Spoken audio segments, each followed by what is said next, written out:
Kylie from OkieGirlBling'n'Things.com, and today I'm going to show you how to join and attach granny triangles. So last week I put up a blog post about how to make granny triangles, and I told y'all this week I would have the tutorial on how to join them. So there's different methods and ways. They're kind of like granny squares. There's many different methods you can use to join them, but I'm going to show y'all how I do them. And it's going to be a method I call whip stitch. I whip stitch them together. Here I have put them together in a circle, and there's different ways you can line them up. Depends on how you want to, and I'll show y'all different ways. What I'm going to do is I'm going to be putting them in circles and then attaching the circles together to form a big blanket. And I will show y'all a different way y'all can line them up too. And so we'll get right on into it and get started. So I'm going to show you another way you can line them up and attach them. If you don't want to put them in circles, you can completely do them in strips and attach the strips and then sew the strips to each other. Make your strips and then attach them as you go. See, so you can just kind of like line them up here like this, and you can whip stitch these edges and these edges, and you can keep adding them as you go down here and attach your strips. It's kind of hard to see, but then you can like make a strip, another strip, and attach them like that. Or you can do them like I'm going to show y'all, and I'm going to do them in circles, or maybe actually it's hexagons because it's 6, and that's how I'm going to do. So to get started, you'll just need 2. So like I said, the method I'm going to be using is the whip stitch method. There's many methods, but this is the method I find that's easiest for me to do. And what you're going to do is you're going to get 2 triangles, and you're going to face them together right side facing each other, and you're just going to start down here at a corner. Just pick a corner, and I have about an 18-inch or so piece of yarn that I've cut and attached to my yarn needle. And what I'm going to do is you're going to have to make sure as you go you line up the stitches, or else you're going to it's going to be uneven, it's not going to line up, it's not going to look right. Okay, so once you have it lined up, you're going to start in this chain 3 corner. If you look, this is the side we'll be sewing down, whip stitching down.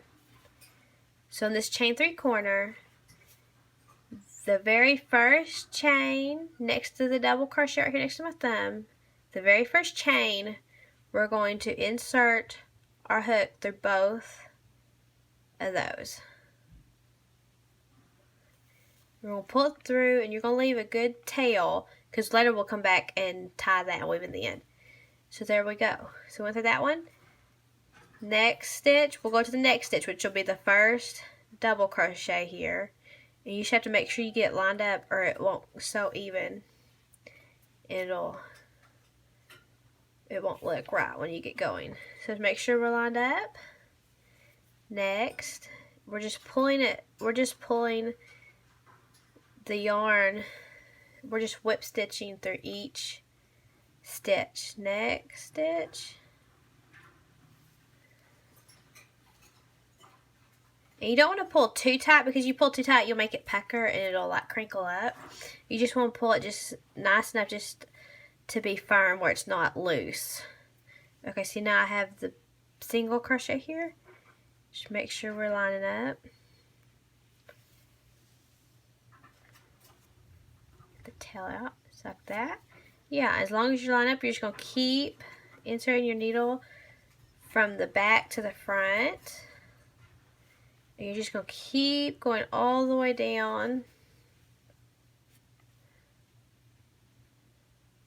All the way down this side. See how that's working? You're going to come all the way down this side. Like right there. And I'm going to go ahead and work and get down to this corner. When I get down this corner, I'll show y'all how I finish it off. Okay, so now that I've made it down all the way down to this end, what I'm going to do is the last whip stitch I'm going to do is in that very first single crochet next to this double crochet. That very first one there, I'm going to whip stitch right through there, pull it, and then I'm just going to tie a knot and weave this end in. So every time you attach a triangle, you will attach a new piece of yarn. So there, and you can weave that in. And then make sure you remember to tie and not weave this end in too. Make sure you knot it before you weave it in, or so it doesn't come undone. And see, there is our first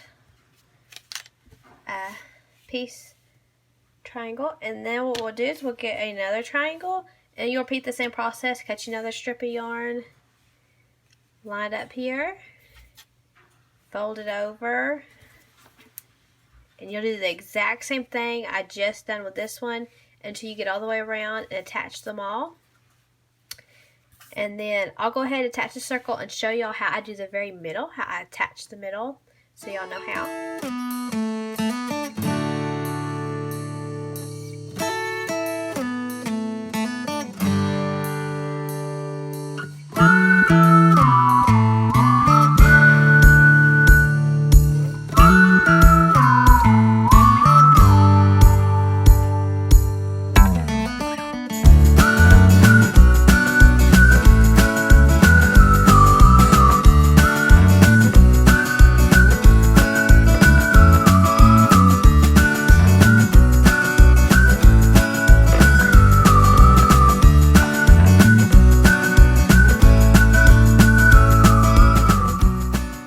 Okay, so now that you've sewed all 6 of them together and you're at your very last join here, this is the very last side I've got to stitch together. I'm just going to fold it in half and continue, and then just do it like I've normally been doing.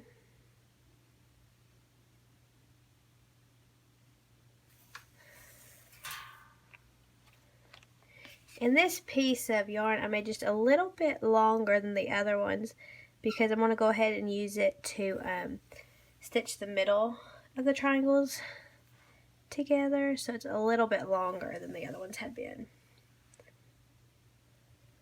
So that's another note to take of. Make it just a little bit longer. I'm just going to work down this side. Okay, so now that I've got all the way around, all I like is the middle. And to be honest, I'll try to get this out so y'all can see it.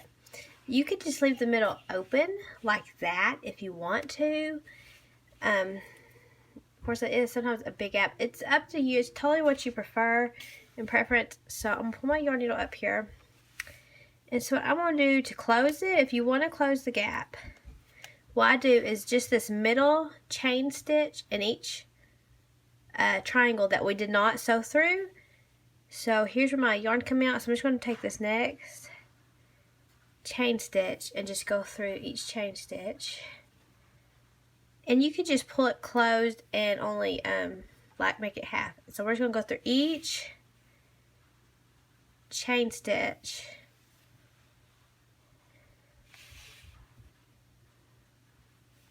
Like so. And you can leave it as open or as closed as you want. It's totally up to you. Yellow. And I think I started on the pink. Yes, I did start on the pink. But we're going to go ahead and go back around the pink so it'll pull it from all the way around. And then what you do is you'll just gently pull it.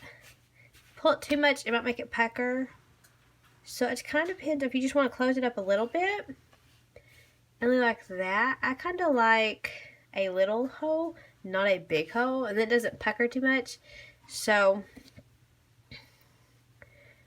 this is the top of it. So what I will do is I will poke my yarn back through here to the back side. I'll flip it over my ends that need to be weaved in.